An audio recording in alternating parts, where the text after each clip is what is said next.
Welcome back to Newslink. Senior reporter Siphamandla Goge is at the Congress floor and joins us now live. No doubt a very powerful speech delivered by John Steenhuisen, Siphamandla Goge, and I was just saying before the break, he says he can feel it in his political waters that the tide is about to change for the DA in the best way possible. What would you say were some of the other key outcomes of that speech, apart from acknowledging that they've had some really tough times referencing 2019? Well, for me, really, the gist of the speech has been that acknowledgement that there have been challenges for the DA or within the DA before the 2019 general election, and those challenges were basically as a result of the exodus of African leaders within the party, including their former leader at the time, Mmusi Maimane. As I'm busy doing this live interview, my colleague Tebogo Masilo will show you behind me the candidates now that are sitting waiting for the resolutions that still need to be passed and to be processed. So the speech now signals the fact that the leader of the DA is basically waiting for the announcement of the results. Remember, he wants, or he is seeking re-election. And of course, Dr. Mpho Phalatse, the former mayor of the city of Joburg, is also vying for the same position of the federal leader of the Democratic Alliance. So moving forward, it will be interesting when those results are announced as to who will emerge as the leader of the DA, even though many political analysts and DA members and leaders are of the view that it's given that John Steenhuisen will be re-elected as the federal leader. Excuse me. Of course, if you take into account that earlier on, there were three candidates who had indicated that they were going to contest.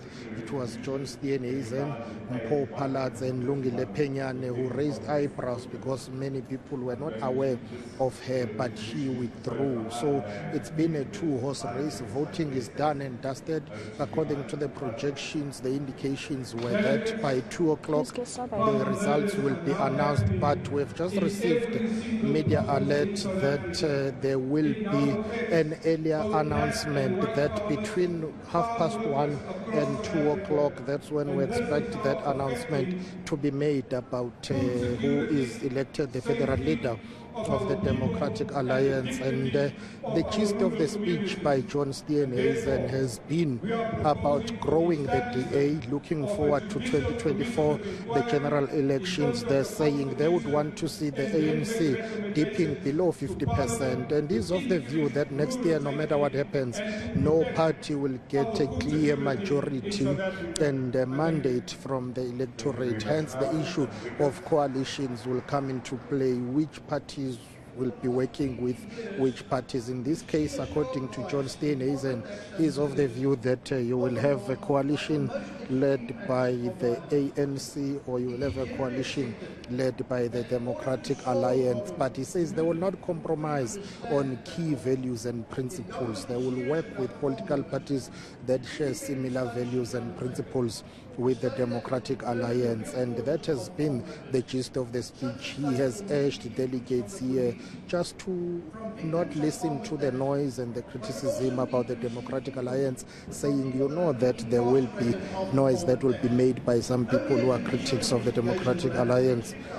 And you know that you don't need to entertain that noise. The only thing you need to do is to focus on the task at hand. And the task at hand, or rather the task at hand, is to grow the Democratic Alliance and to ensure that come 2024, the majority of South Africans vote for the official opposition to become government of the day. Of course, this upcoming general election will be highly fought because all political parties are just going to garner the majority of the votes. They are seeking that mandate and authority from the electorate, and the Democratic Alliance is clear that barely a year or no to the elections, they are having their federal congress, and they hope that after this they will emerge a united party, and their main task is to focus on the upcoming general elections. Earlier on, of course, a number of DA members and leaders were presenting on the podium in terms of policy proposals and resolutions,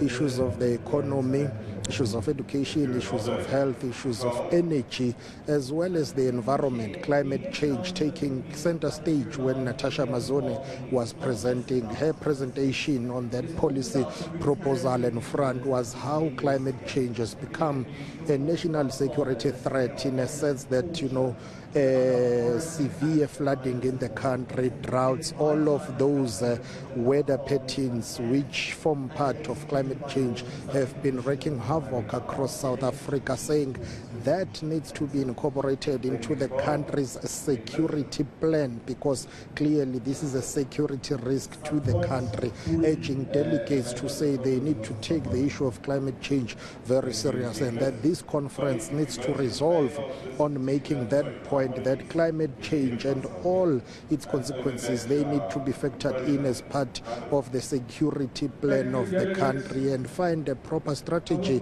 to respond to challenges that have got to do with climate change. Thank you very much for that detailed report there. That is senior reporter Siphamandla Goge, who I assume will be back on your screen sooner rather than later, because it is understood that the announcement and the speech of the new leader will be earlier than anticipated, and so we're just going to keep abreast of those developments as they unfold.